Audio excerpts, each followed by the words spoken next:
கருட பஞ்சமி அப்படின்னா என்ன? இதனுடைய ஒரு சின்ன இன்ட்ரெஸ்டிங்கான ஒரு ஸ்டோரி இருக்கு. என்ன அப்படின்னா, பிரம்மதேவருடைய மகன் கஷ்யப்ப முனிவர். அவருக்கு 2 மனைவிகள், கத்ரு, வினதை. 2 பேருமே சகோதரிகள். ஆனா 2 பேருக்குமே ஆகாது. நாகர்களுடைய அம்மா தான் கத்ரு.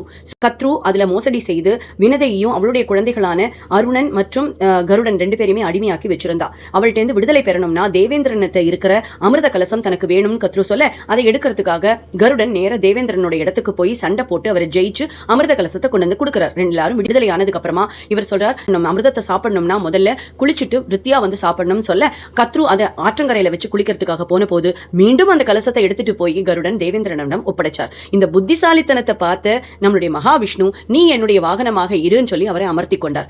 நாகர்களுக்கும் கருடனுக்கும் எப்பவுமே ஆகாதுன்னு தெரியும். அதனாலதான் நம்ம நாகதோஷத்திலிருந்து விடுபடணும்னா இந்த கருட பஞ்சமியை பயன்படுத்திக்கிறது ரொம்ப முக்கியம். குழந்தை பேர் வேணும்னு நினைக்கிறவா, அதே மாதிரி கர்ப்பமா இருக்கக்கூடிய கர்ப்பிணிகள் இன்னைக்கு விரதம் இருந்து வழிபடுறதுக்கு புத்தி கூர்மை உள்ள புத்திசாலித்தனமான குழந்தைகள் பேர் கிடைக்க